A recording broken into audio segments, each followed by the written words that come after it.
तो बृहस्पति यानी कि एक ऐसा ग्रह और एक ऐसी शक्ति जो आपके जीवन में बढ़त, खुशियां और हर तरफ से आपके जीवन में एक खुशियों का आगमन करता है। वो है गुरु ग्रह यानी कि जुपिटर प्लैनेट। पर जुपिटर प्लैनेट एक्सपेंशन, किस्मत और खुशियों का ग्रह है। जब उसको जुपिटर ग्रह को राहु की बुरी नजर लग जाए, ये राहु की बुरी नजर कैसे लगती है गुरु को, यही हमने देखनी है। कुंडली में देखना है कि कैसे राहु छुपकर कैसे जुपिटर ग्रह पर वार करता है। आपकी कुंडली में जुपिटर कहीं भी बैठे हों, आपकी कुंडली में राहु कहीं भी बैठे हों, कई बार हम ये गलतफहमी में पड़ जाते हैं कि जुपिटर तो बहुत अच्छे बैठे हुए हैं, उच्च बैठे हुए हैं, एग्जॉल्टेड बैठे हुए हैं।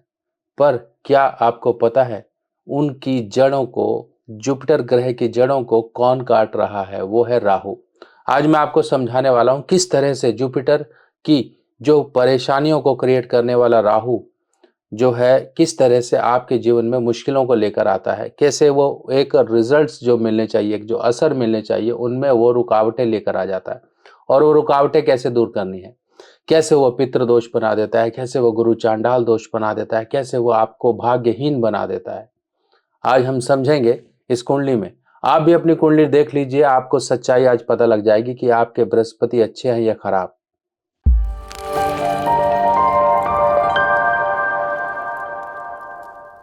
तो सबसे पहले आगे बढ़ें। आगे बढ़ने से पहले मैं आपको ये बता दूं कि कुंडली को आपने इसी तरह से देखना है। कुंडली के 12 भाव होते हैं। ये वाला भाव सभी की कुंडली में 1 नंबर होता है, ये वाला 2 नंबर, यानी कि इस तरह से 12 भाव होते हैं। राशियां यहाँ कोई भी आ सकती हैं, पर ये भाव जो हैं फिक्स होते हैं। अब कुंडली में राहु के लिए अगर हम सबसे पहले हम बृहस्पति को चलें कि वो देखना है कि राहु कैसे उनके घरों को खराब करता है। तो सबसे पहले कुंडली का ये दूसरा घर, ठीक है, ये 5वां घर, ये 9वां घर और ये 12वां घर। आप सबसे पहले यहाँ देखो, क्या आपकी इस भाव में जो मैंने आपको बताया, देखिए दूसरा, 5वां, 9वां और 12वां, क्या आपके इन भावों में राहु बैठे हैं?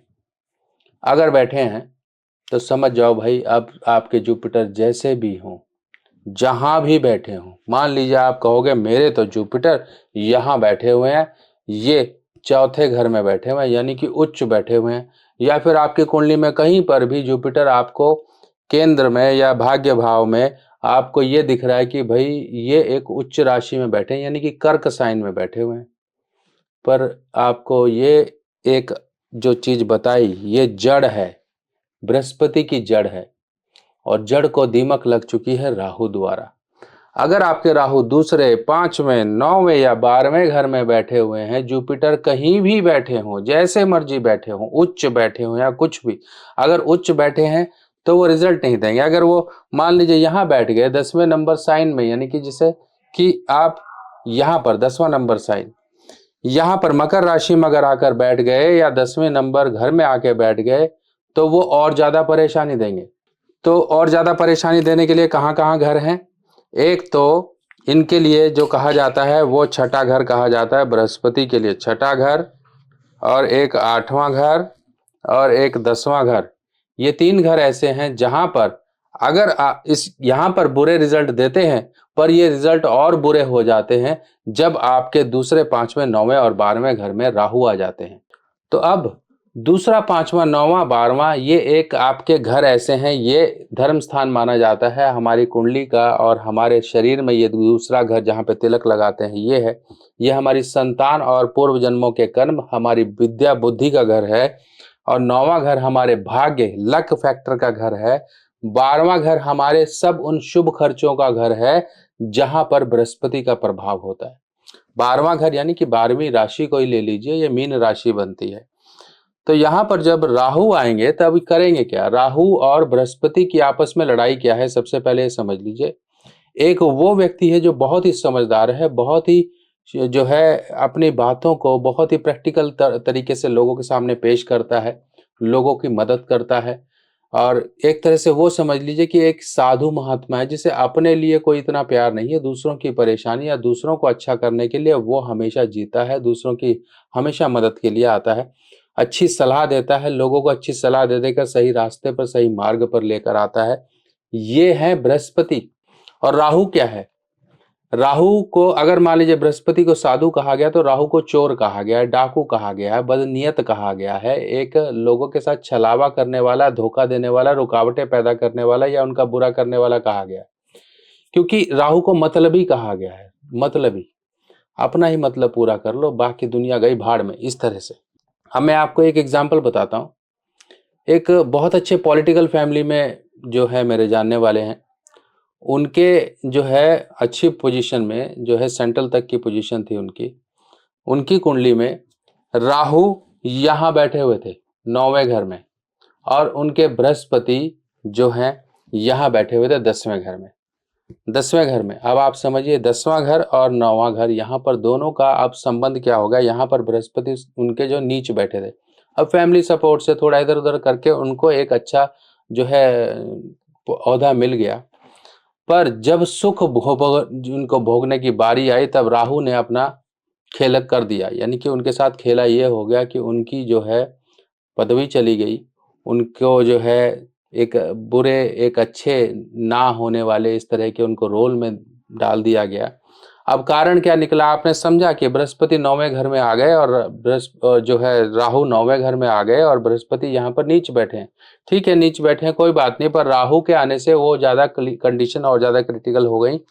जब वर्षफल आया, वर्षफल में उनकी कंडीशन में राहु जब छठे घर में आए, तब उनकी जो है रुकावटों का दौर आना शुरू हो गया, क्योंकि राहु छठे में आके बहुत सी रुकावटें क्रिएट करता है।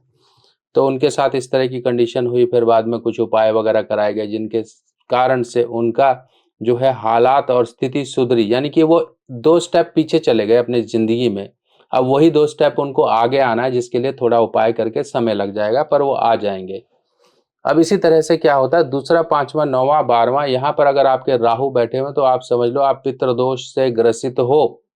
आप पितृदोष से हो तो आपके संतान, आपकी जो है जितने जो पिछली पीढ़ियां हैं, सबका जहां तक खून का संबंध है, सबके ऊपर पितृदोष का प्रभाव रहेगा। और यही पितृदोष आपको हमेशा उस समय चोट देता है जब आपको किसी चीज की, किसी सुख की सबसे ज्यादा जरूरत होती है, आपको ज्ञान बुद्धि की सबसे ज्यादा जरूरत होती है। जिस प्रकार से कर्ण अपनी विद्या भूल गया था, जो कि उसके ऊपर श्राप था, वही श्रापित एक जिंदगी हो जाती है। व्यक्ति उस समय लाचार हो जाता है जब आपको सबसे ज्यादा किसी चीज की जरूरत होती है। आपने मान लीजिए एक बड़ी फैक्ट्री चलाई लंबे समय तक, जब आपको लगा भाई अब सेटल हो गई है, सब कुछ ठीक हो गया, तो पता लगा कि प्रॉब्लम हो गई, कुछ दिक्कत हो गई, वो फैक्ट्री आपसे चली गई। आप कहीं जॉब में इतने साल तक आपने काम किया कि आप लगता है कि भाई मैं अब सेटल होने वाला हूँ, पता लगा भाई जॉब से निकाल दिया, पता लगा आपके ऊपर कोई झूठा आरोप लग गया। इस तरह से यानी कि उस आखिरी मौके पर जाकर चोट पहुंचाता है ये पितृदोष, जहां पर हम पहुंचते नहीं है। हम सिर्फ अपने उस आसपास के इर्द गिर्द के दायरे को ही देखते रहते हैं, पर वो दूर की सोच यहाँ पर आने ही नहीं देता राहु, क्योंकि दूर की सोच है बृहस्पति, और राहु जो है अभी की जरूरत पूरी करने वाला है, अभी की जरूरत पूरी करने वाला है, आपको इंस्टेंट देने वाला ये राहु है। अब यहाँ पर राहु ने यहाँ पर भाग्य स्थान में आकर आपके पितृदोष बना दिया। तभी कहा जाता है जब भी अमावस्या आती है, कुछ आती है, तो आप अपने जो है पितरों का उपाय, पितरों का दान, जप, तर्पण इत्यादि कर लो। ये ना सोचो कि मैंने करवा लिया तो अब जिंदगी में करवाने की जरूरत नहीं, ये सबसे बड़ी भूल होती है। आपको जब जब मौका मिले अपने पितरों के लिए कहीं तीर्थ वगैरह में पिंडदान, तर्पण इत्यादि करवाते रहो। ये मत सोचिए कि भाई मैं करवा चुका हूँ एक बार तो अब खत्म, नहीं, ऐसा नहीं होता। यही गलतफहमी से जी रहे हैं सब लोग, और यही परेशानी देती है सबसे ज्यादा।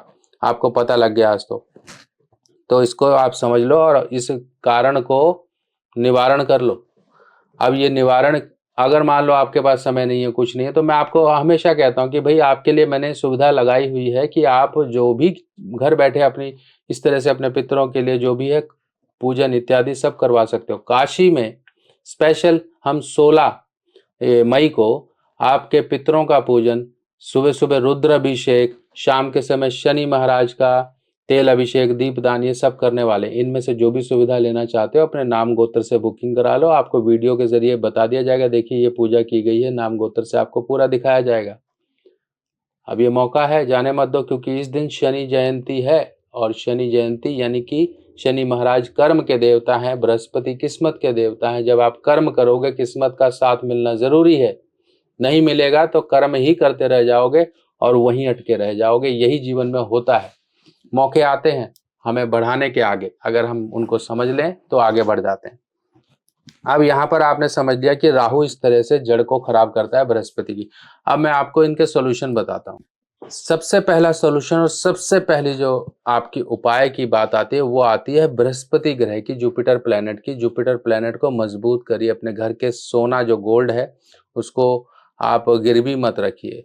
माथे पर केसर का तिलक लगाइए। घर में जो आपका सेंटर का हिस्सा है, मध्य स्थान है, ब्रह्म स्थान जिसे कहा जाता है, वहां पर केसर मिला जल छिड़किए। अपने घर के पूजा स्थान में केसर रखिए। रुपया पैसा रखने वाले स्थान में केसर रखिए। सप्ताह में एक दिन आप केसर मिला के खीर इत्यादि जरूर बनाएं घर में, प्रसाद के रूप में आप ही सभी लोग खाओ। और पीले कपड़े जरूर पहनो। बृहस्पतिवार के दिन पीली चीजों का दान करो, जिससे कि आपके ऑटोमेटिकली बृहस्पति ग्रह की जो चमक है वो आपकी खिलेगी। और राहु यानी कि जो दुश्मन है बृहस्पति ग्रह का, वो खुद ब खुद साइड होकर देखेगा कि भाई यहाँ पर क्या हो रहा है, मैं जिस काम के लिए आया ये तो उल्टा ही हो रहा है यहाँ पर। तब आपकी किस्मत साथ देगी। ये ना सोचिए कि आपकी कुंडली में अच्छी चीजें बैठी हैं फिर भी आपको अच्छे फल मिलेंगे, नहीं मिलेंगे। जब तक आप वो जड़ को और वो सीक्रेट जो दरवाजे हैं जहां से राहु आपके लिए परेशानियां क्रिएट कर रहा है, जब तक आप उनको बंद नहीं करोगे तब तक ये परेशानियां आती रहेंगी। ऐसे में आप दोनों के उपाय कर सकते हो, राहु को शुभ करने के लिए और बृहस्पति को मजबूत करने के लिए। बृहस्पति एक ऐसे ग्रह हैं जो हर कोई अच्छा रखे, हर व्यक्ति अच्छा रखे। ये ना सोचिए कि मेरे मारक हैं, मेरे ये हैं, मेरे यहाँ बैठे हैं, वहां बैठे हैं, मत सोचिए। बृहस्पति अच्छा रखोगे, दुनिया की सारी प्रॉब्लम दूर होंगी आपकी।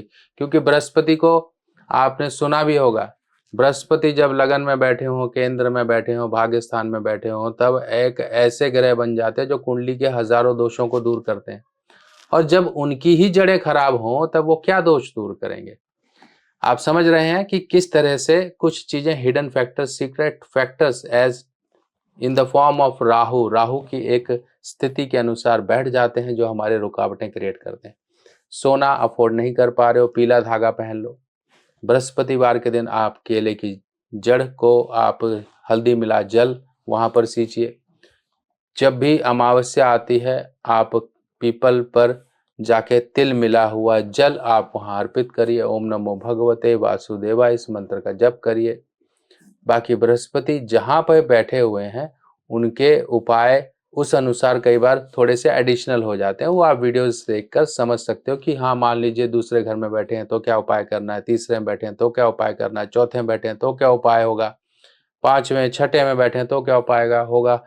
फॉर एग्जाम्पल 6th हाउस में बैठे हुए, ये छठा घर होता है, तब हम ये कहते हैं कि 600 ग्राम चने की दाल आपको 6 दिन लगातार स्टार्ट फ्रॉम द थर्सडे यानी कि बृहस्पतिवार से शुरू करके 600 ग्राम 600 ग्राम 600 ग्राम ऐसे करते हुए मंदिर में छोड़कर आनी है।